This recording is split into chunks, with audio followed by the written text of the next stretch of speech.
Hi, good afternoon. This is Sandeep, and you're watching the Indian Weekender. Today, we are in conversation with Mr. Sunil Kaushal, President of Waitakere Indian Association, on a very important issue that is generating a robust engagement within our Kiwi Indian community here in New Zealand, the issue of temporary suspension of flights from India.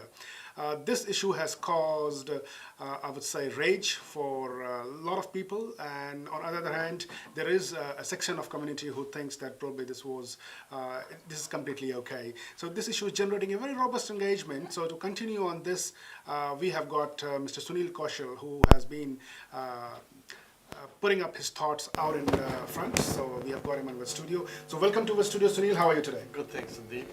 So Sunil, first of all, as I said, that this issue is generating a lot of robust engagement. So on which side of divide you are? What is your first thought, and do you still stand by on those thoughts? Look, I think it's more of a what is happening out there, and the way it has been delivered. I think the delivery is, I don't agree with the delivery, and I think we all want to be safe. No one wants to go in the level 3, level 4, level 2 lockdowns. I think we've got a fatigue of that. And there's a lot of uncertainty. So what do you do if there is uncertainty? You do take actions, right?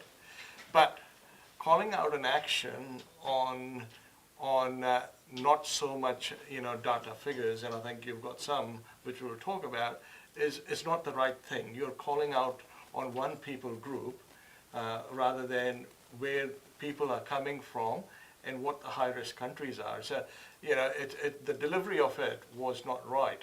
And I think just to say people coming from India, you have got to understand why they're coming from India. Emirates is now flying into New Zealand more regularly. So there's 600 people, 600 to 700 Kiwis of Indian descent who are in India. They want to come back. No one is going for chutti manane ke liye, basically. Bilkul. There are people who are going out to see either a dying relative, close one, or an emergency. Because just remember, it costs to come back, to have an MIQ. You need a MIQ space to be back. बिल्कुल नहीं, आपने बहुत महत्वपूर्ण और important issues generate किए हैं. हम एक इश्यूज पे बात करेंगे हम. So just presenting the other side of the argument that we have been hearing, although that is not the loudest of the voice, but they are in full support of what government has done, saying that probably that's the idea is to save the team of 5 million, as you said, which probably everyone agrees. You agree, Yeah. everyone else also agree, but probably what you are suggesting and the people who are feeling incensed from this government decision, what they are saying is that there is no planned action, a systematic action that is required behind an important policy. What we are seeing is decision making on the hoof. Yeah. See, the numbers in India are skyrocketing, right? We agree. On the flip side, India is now leading in vaccination, right? I mean, more than 3 million people being vaccinated a day, which is, don't talk about vaccination, what's going on in New Zealand, where 400,000 should be vaccinated. Well, not even 100,000 have been vaccinated, and we still have staff out there who's not vaccinated and catching COVID. MIQ is an insurance policy for New Zealand. We, Prime Minister last year on 4th of July, with Jack Thames, he mentioned that we've got the best border security in the world. And what's happening with the border security? She says that we need some time to not fix these, but to have a relook at those things. If you are in a highly sensitive environment and in a job as such, you do a risk analysis. You have to be prepared what's going to go wrong. So, let's say there is a surge of COVID again across the world. Mind you, India does not have the UK strain, Yes. So Yes. these people coming from India via Dubai. Can I be clear on that? There's no direct flight, right? So they're coming, so they leave home, they get a negative test 3 days before. You may catch the virus between that when you leave the plane, or you can catch it in Dubai. Right. Now, coming back to the numbers that you're talking about, and that has been so generously quoted by Honorable Prime Minister since yesterday. Mind you, we haven't seen that data being reported in public before yesterday. Yeah. It was only after yesterday that we have heard that probably there has been 60-odd cases coming in the last 2 weeks from which were infected with COVID and coming from India, right? So we at here Indian Weekend. So in last 2 weeks, the flight comes, right? 60 cases come. So you generalize the whole thing? Of course, that's the point. So what I'm trying to say is that we have followed up the story. We have got data, more detailed data from Ministry of Health Department, who were kindly enough to share the data with us. And what we have seen is that probably that data doesn't tell the whole picture. The whole picture is... No, it will never tell. It will never tell. It's like the mental health data. Anyway, carry on. Fair enough. Well, coming back to the data, what it tells, that when we are looking at number of imported cases of COVID from flights from foreign countries, Yeah. India is at second position. Correct. The first position is United Kingdom, UK. Yeah. So around 295 cases of COVID have arrived from UK. India stands second at 245 cases. Yeah. And US stands third at 201 cases. So that is the situation as of yesterday, which probably tells a picture of probably last 8 odd months. Yeah. So when we are looking at this picture, India is definitely not the number one risk country as has been portrayed since yesterday. So what probably So you are... so can I just ask you that? So if 60 odd cases or 70 odd cases, whatever they're saying, or 30 odd cases, so that means India's number was lower than that. Right? Obviously. So it was under 200. Yes. The thing is that the government has chosen to look at data of last 2 weeks rather than the data of last probably 12 odd months. When you are seeing that picture, you will see that India is not at the number one risk country, which is again debatable. I will bring some facts raised by other scholars who say that India is definitely not number one risk center. I think we are being joined by other community leaders from Hawke's Bay and Wellington. My technical team is trying to connect them, and we will start speaking to them as soon as we get a hold of them. Yeah. So coming back to the data, the point that is being made by people like yourself or by other commentators who are continuously conveying the sense of outrage felt by Kiwi in the community that India or the flights from India are being unfairly targeted by this government's decision making, which is on the hoof. If flights from India is really posing a genuine risk for the COVID, then probably New Zealand government should have banned flights from UK as well, and of course US as well, because they are among the top 3 countries. Yeah, so that's what I'm saying. That are we generalizing in the last 2 weeks what has happened? Or are we looking at a bigger data and saying, okay, you see, that's what I'm saying. When the UK strain came, nothing was happening, right? It was status quo. The same thing with America, right? We actually let people in from during the America's Cup. So, but we've got a security system which is called MIQ. So can't we use that, or shouldn't we use that, which the people have already paid for it? Of course. And talking about MIQ cases, I think we have been contacted by a lot of members of community who have left messages on our different platforms saying that probably there is not a single recorded case of community transmission arising from an imported case from flights from India. So the kind of fear that is being generated largely on social media, the scaremongering, probably I think the government has chosen this time to act upon that, isn't it? Well, yeah, I think it's very, it's a short-term kind of a strategy, and I don't know. And see, if you're what my thing was, you're getting the prime minister of a country to stand up and deliver that, yes, we have increased cases from India and Brazil, but this is what we are going to do for India. Nothing about Brazil. That's a diplomacy fail. Right. It doesn't do anything good for the team of 5 million, out of which 5% is in Kiwis of Indian origin or Indian descent, residing here and contributing. And out of that, 700 or 600 are in India, who are actually coming. Via. Okay, I think we have got our guest connected. Navtej, can you hear us? Hi, so we have got Navtej Randhawa joining us, not from South Auckland, where he is primarily based, but I think he is in Hawke's Bay doing some live reporting over there. So, Navtej, first of all, thank you very much for joining us on the go. We really appreciate. And moving on the very important question, what was your first reaction when you heard this news announcement yesterday afternoon about temporary suspension of flights from India? Well, it came as a shock, Sandeep. I mean, and to take it maturely, it looked like a big, you know, fast. I would like to use that word, and it's a strong word, given that you just wake up to a news where there's no build up to this. Imagine you would hear this news where there were measures put in place, and you could foresee that they aren't working, trying to curb say there were a lot of numbers from India, and because of that, we ended up with community, transmission, and it was all getting linked back again and again to the Indian, I guess, flights coming over, or the passengers, and none of that. And out of the blue, you come in and you hear this, and then you say to yourself, well, what happened to you exploring other avenues to address this?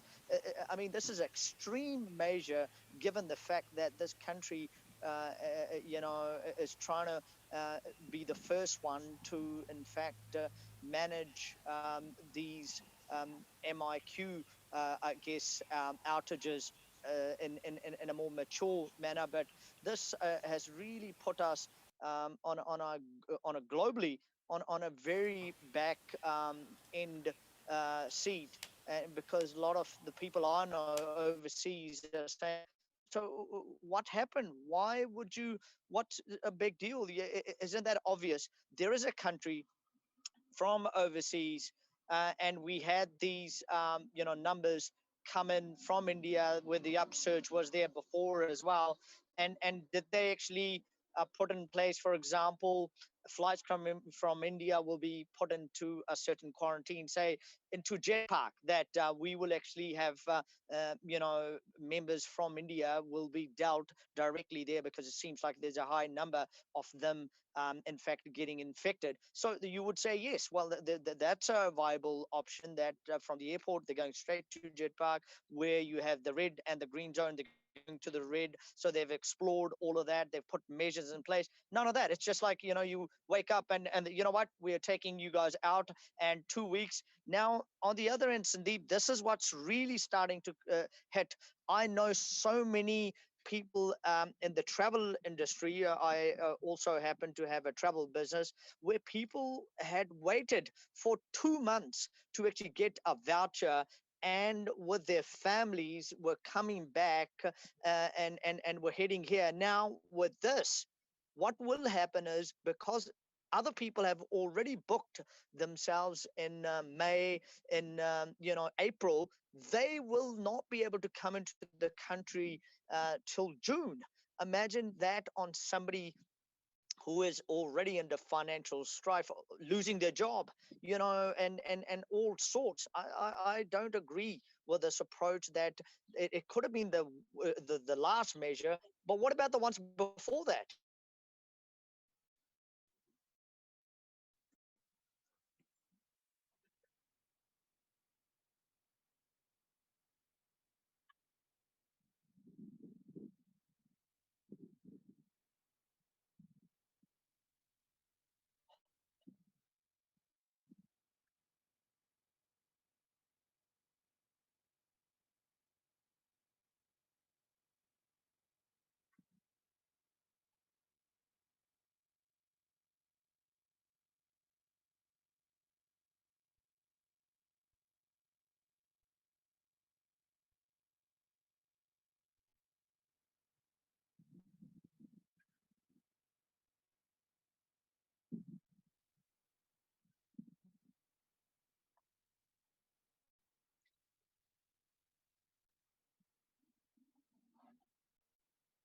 So, yes, yes, Sandeep.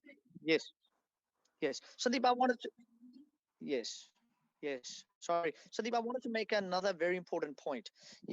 I've heard so many members who are flying from India or were on their way to New Zealand who decided not to take the vaccine in India because they actually knew that they would actually come in here and, in fact, get their vaccine done in New Zealand because they were on their way. It was all decided. They had the voucher, all of that.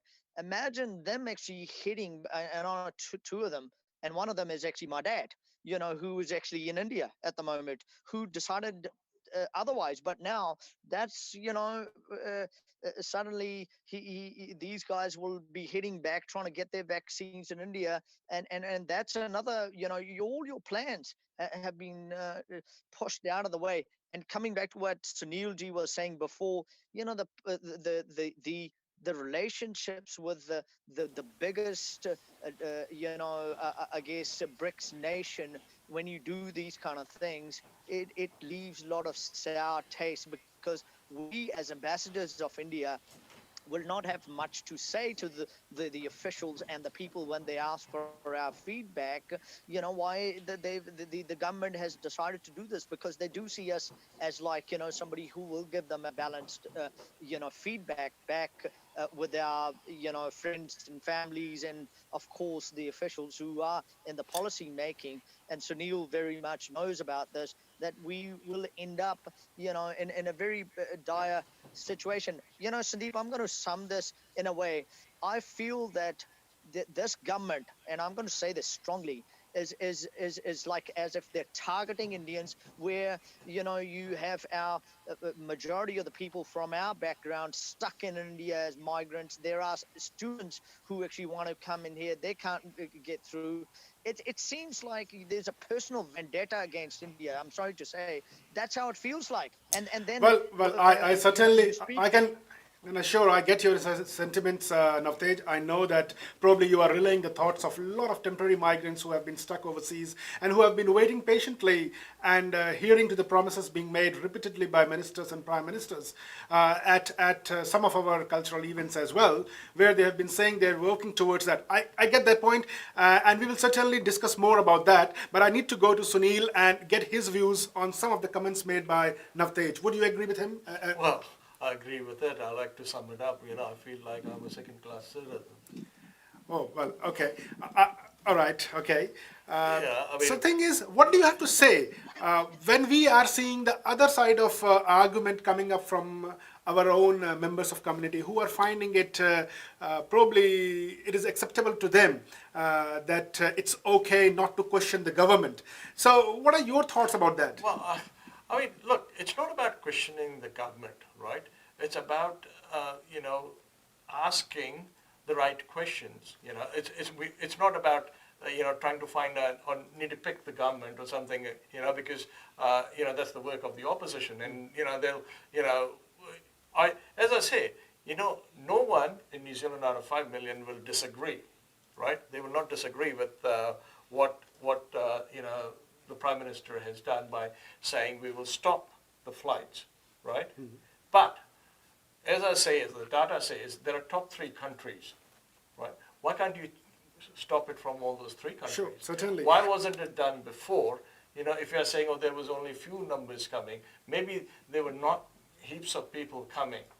In the last 2 weeks, maybe a lot of Indian, or a lot of Kiwis of Indian origin. Well, that doesn't change the whole data of last 12 months. If you see, India is still at the second position, with UK being at the top in the number of COVID-infected passengers arriving in our MIQs, and US is a very close third. So if there has to be a policy, the policy has to be balanced. It has to be planned. It doesn't have to be on the hoof. And now going back to the very important question that Navtej has raised, actually talking about real people. अभी तक हम जो बात कर रहे थे वो policy decision making और एक जो हमारा एक्सपेक्टेशंस है वहाँ से है, but policies is all about people. And government policy के डिसीजन रियल लोगों को अफेक्ट करते हैं, जैसे कि नवतेज ने बताया उनके डैड हैं, he is a citizen who has been born and brought up in this country for I think ages, and he was overseas there, and obviously he would not have been on a leisure trip. Most of the Indian origin New Zealanders who are traveling right now, they are not going to India on a leisure trip or on a tourist trip. So we need to clarify on that as well. Yeah, they are either going to visit their dying relatives, dying parents, or they are going to do some care for their parents, and some other very, very important, urgently important work. And they have went back on a promise that has been given by this government time and again for the last 12 months. Well, they are stateless now. Yes, that's the point. Hindi में बोलते ना नहीं इधर करा ना उधर बिल्कुल करा. बिल्कुल बिल्कुल. तो वही है कि there are a lot of people who have made their plan after the 12 months of reality of in New Zealand, where Prime Minister has been coming out and saying that okay, citizens and residents will not be left stateless, and they will have the right to access any time. But she has suddenly changed that, and that is why Indian New Zealanders, they are outraged, they are incensed. Yeah, but I like to also point out that most of these decisions are made on the advice given to the ministers and the Prime Minister. So they have to act up, I don't think, the minister gets up and says, no, we're going to do this, right? So it's the bureaucrats who make those decisions and then they pass it on, right? So I think, Ministry of Health. अच्छा, इस बात पे मैं question पूछूंगा, मैं नवतेज से comment जानना चाहूंगा. Navtej, did you had a chance to see the two press conferences yesterday, one by Dr. Ashley Bloomfield, that was around 12, which was followed by Prime Minister's announcement. Did you had a chance to see that? Yes, I did. I briefly watched the gist of it. Yes. Right. So my question to both of you is, and I will ask you one by one, is that were you able to read from the first press conference given by Public Health Director Bloomfield about the risk posed by India, and were you able to read that a very alarming advice or very extreme advice was given? Because that was not my understanding, but I would like to get your opinion on that. Navtej. Can you hear me, Navtej? I think, yeah, we are struggling to get hold of him. Navtej, can you hear us? Yes, I can hear you. Yes. Yeah, so my question to you is that after watching the first press conference yesterday, where Mr. Bloomfield was suggesting that they have given an official advice about the risk that was being posed at New Zealand's MIQ borders from travelers coming from India, and about the authenticity of the pre-departure test, and about the robustness of our MIQ facility to manage the risk that is presenting itself on our borders. So were you convinced that it was a very alarming advice that was given to the cabinet, or you have other thoughts? Yes. Yeah, well, that's always been the modus operandi. I mean, if you just to put things in perspective, has there been a leak, week after week because of the numbers rising? No, the reason we actually had the breach was because somebody decided not to have a vaccination, done, and that person shouldn't have been serving in that capacity at the Millennium Hotel to begin with. So it's a bad management decision. And then who has been actually made the culprit? The people coming from overseas. I mean, 25 people. Okay, you put things in perspective. There are 1.6 billion people in India. Just to but and the numbers that are traveling from India would obviously be greater. So if a country like India have numbers that are going up in terms of the surge, wouldn't you expect that on average that these numbers will go up? It's not a huge number. Certainly it is. And before I go to Sunil, I would like to bring in some special comments that we have got from a professor in Auckland University of Technology. He's a senior lecturer, Rahul Sain. So he has shared some information based on the data that he has got from Coronavirus Resource Center of Johns Hopkins University in the US, which is the leading institution which is collating all the data on individual countries' responses to the COVID. And what it says is that based on Worldometer's coronavirus data that tracks COVID numbers daily on global basis on several parameters, it is notable that in terms of total cases per million, as of today, United States of America is at 95,392 as of today, which is followed by United Kingdom, which is around 64,118. Brazil is, in terms of cases per million, 62,167, while India is at low of 9,391. So that's the kind of difference in terms of cases per million. And so basically, what it says is that the benchmark of high risk categorization only on basis of total cases appears to be flawed. Clearly, on a relative basis, there is no justification to single out one country for a travel ban. And even on the scale of vaccination, as probably Navtej has noted, and Sunil, you have also noted earlier, that India is leading the global efforts in vaccinating its population, even in the per million terms. So some experts, they are definitely saying that India as a risk nation is very low on a scale. So again, coming back to the same question that we have been trying to delve and find answers. So does it convince you that probably the government has looked into the data on a very selective basis?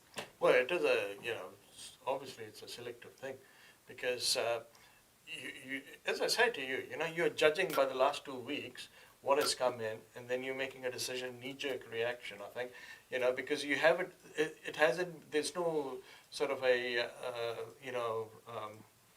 what example of it, right? Nothing was done when there was influx from America or from UK, according to your data, right? Sure. Per capita, India is very low, but we're talking about, I don't think these are visitors that are coming from India. Yes. Right? No, they are definitely citizens and residents. They are citizens of New Zealand, so they want to return home. And then you pick up a nation and say, oh, because we see globally, India is now leading. Remember in Europe, Germany, Italy, France, for that matter, Russia. We have Russian crews coming here.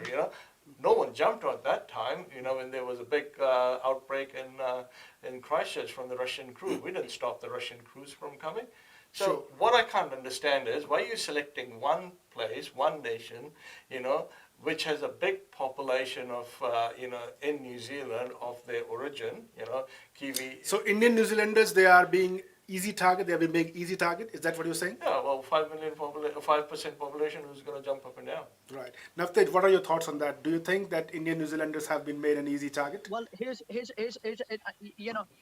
yes, of course. I mean, imagine a policy put in place that if the numbers were going to be great if coming from India, how about if there was a team set up before they jumped on a plane from New Delhi that, what, there are too many numbers coming in here and we're going to start filtering out, who is positive and negative. We're going to put our own team from in New Zealand High Commission and we will have them certified at the airport in a way that you come in and actually, in fact, check, from India that whether you're safe to fly because we don't agree with the certificates or whatnot. Nothing of that sort was explored because if there were genuine, positives, yes, fair enough, you stop them. But what about the others who have actually taken precaution? People who have tried to stay safe. They have done everything right to come to that door and being generalized and now shut down and not,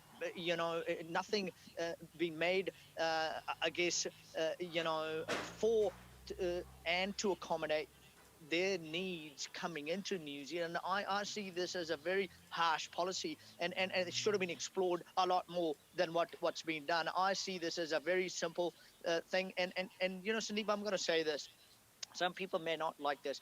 It is because of our leadership within our community as well, who have actually not put their, opinions out there to actually publicly oppose what's happened in the past. They see that, who cares? And they all just want to take photos with these people and just, want to bugger off. And if this is a case, well, this will appease a lot of our, people who probably are their vote bank. I say to the government straight up.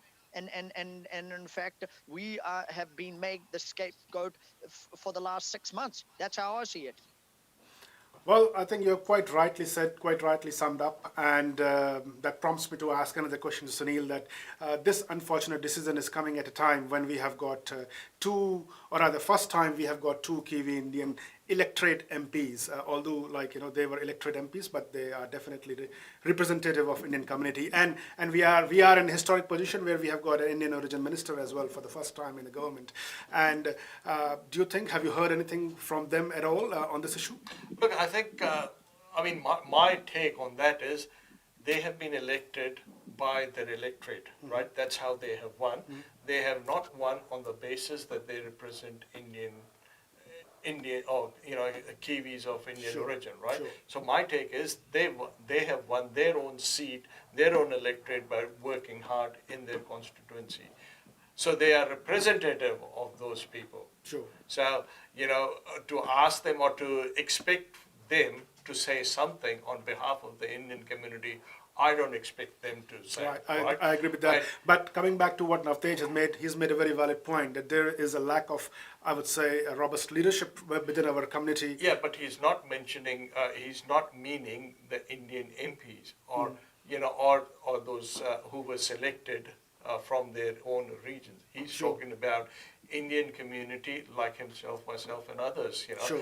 And look, in a democracy, everyone has Of an course. opinion, and fair enough. You Yes. know, I mean, he and I probably agree on the same thing. No, of We course, may of differ course. on It's definitely not about who's right, who's wrong. Yeah. It's more about an argument and more about relaying the real life problems. Yeah. I think what Navtej has said quite rightly from the travel industry background, that there are so many people who are stuck over there. They are citizens, they are residents, they have got a life over here, Yeah. and they have gone over offshore based on a promise that the government has been making for the last 12 odd months, and the government has basically decided not to keep And on the promise. what he rightly says is also now they will be bumped up to June. What are they going to do in April, May, and probably June? God knows when. Well, June. that's basically based on an assumption that government will come back on 28th and April, and Well, they I will think it'll continue probably with be that. extended. And what That's about my the take. extended? Who knows? The life may again be. I would say life may be again. There are a lot of lives on the table. Yeah, okay. So then the MI. This is where I disagree with the decision made. Is that you're freeing up the MIQ spaces because the Trans-Tasman bubble is opening on the 19th, right? So all those rooms that were going to be used for MIQ will be freed up. So that, and now what they have said is, okay, because it's going to free up, so let's bring in migrant workers that we badly Well, need. that is an altogether different argument, I would Yeah, say. but so- There was huge expectations that has already been shattered when Prime Minister has said that they will like to keep those vacant MIQ spaces for any contingency plan for managing any. Well, isn't any this a contingency plan? but it is not a contingency. It is a created problem that they are not. Yes, Navtej. Sandeep, I see all of this as a farce, straight up, in terms of them trying to pretend that they have a viable working,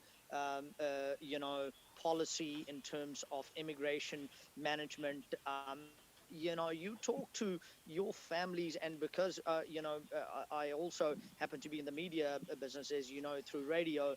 You hear where the partnership visas and the reasons why it's getting rejected, and where there's a where I am actually. You asked me I'm here covering a story. Actually, Sandeep, I'm covering a story about shortage in the fruit industry in Hawke's Bay. And you know what? These guys are crying out for workers. And this government is saying, we are not going to allow anybody to come through the door. Even the guys, everybody's ready to even pay $5,000 to quarantine themselves. What kind of world we're living in? I mean, that to me, we need to publicly denounce what's really been done, because the damage done to our community at large is great, and the implications in the future are even worse. And if we don't stick our heads out, Sandeep, at this time, let me tell you that not other communities, but us as Indians, we got a lot to lose. That's how I feel. Right. Okay. Now, thank you very much, Navtej. That's a very powerful summing up comment. Sunil, would you like to add something on that before we let Navtej go and wind up for today? Oh, I think it is a pretty rash decision, and where I don't see the equality is, making us feel like second-class citizens because just because of a spike in numbers, but rather than looking at the data specifically and seeing who are the top 3 countries where these cases. Surely, are. and just to add on that, probably this is an unacceptable situation, isn't Yes, it? yes. Right, okay. So thanks for those wonderful comments. Thanks for joining us, Navtej, all the way from Hawkesbury. Thanks for sharing your time, a very valuable time while you were working and doing some other very important stuff. And sharing your part. Again, speak to you guys with some more real life stories, basically, about the people who are actually stuck and who are going to be affected by this rash decision. So thank you very much, gentlemen. This is Sandeep along with Sunil Kaushal and